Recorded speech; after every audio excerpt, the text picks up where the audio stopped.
Só para resumir tudo que foi falado no vídeo anterior, vamos destacar aqui um teorema e uma definição. Então, qual que é a conclusão?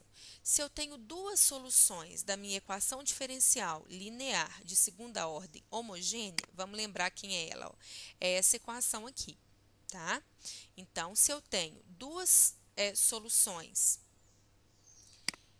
para aquela equação diferencial linear de segunda ordem, e elas são soluções no intervalo I, e nesse intervalo as funções P e Q são contínuas, e dentro desse intervalo tem uma condição inicial, se eu fizer o determinante dessas soluções calculadas na condição inicial e da derivada delas calculada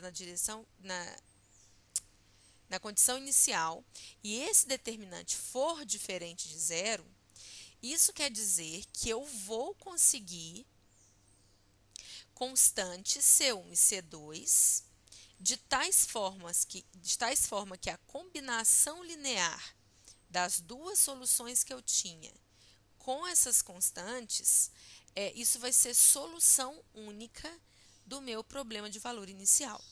Nós vamos fazer um exemplo em que isso acontece para ficar claro tudo isso que a gente falou. Só que antes eu queria ver com vocês aquela definição que eu mostrei para vocês de Wronskiano. O que vai ser o Wronskiano? Vai ser um determinante entre as soluções que eu tenho dadas e as derivadas delas na condição inicial, né? Se esse determinante é diferente de zero, logicamente, né, com P e Q contínuas, no intervalo aberto em que isso acontece, a gente fala que as soluções, elas são soluções fundamentais da minha equação diferencial no intervalo de continuidade, que contém a minha condição inicial, tá? E aí aqui tem um outro teorema que fala que se eu tenho duas soluções fundamentais, se elas são soluções fundamentais, o Wronskiano já é diferente de zero, né?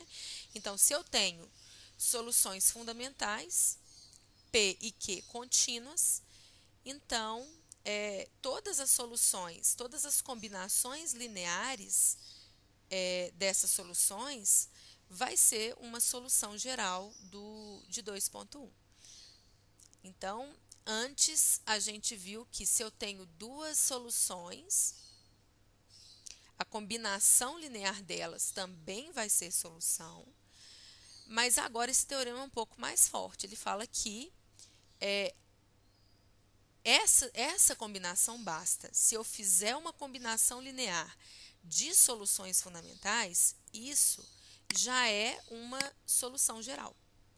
Então, assim, é um teorema mais forte, né, que diz que basta que eu faça uma combinação linear de soluções fundamentais de uma equação diferencial para que eu tenha a solução geral dela.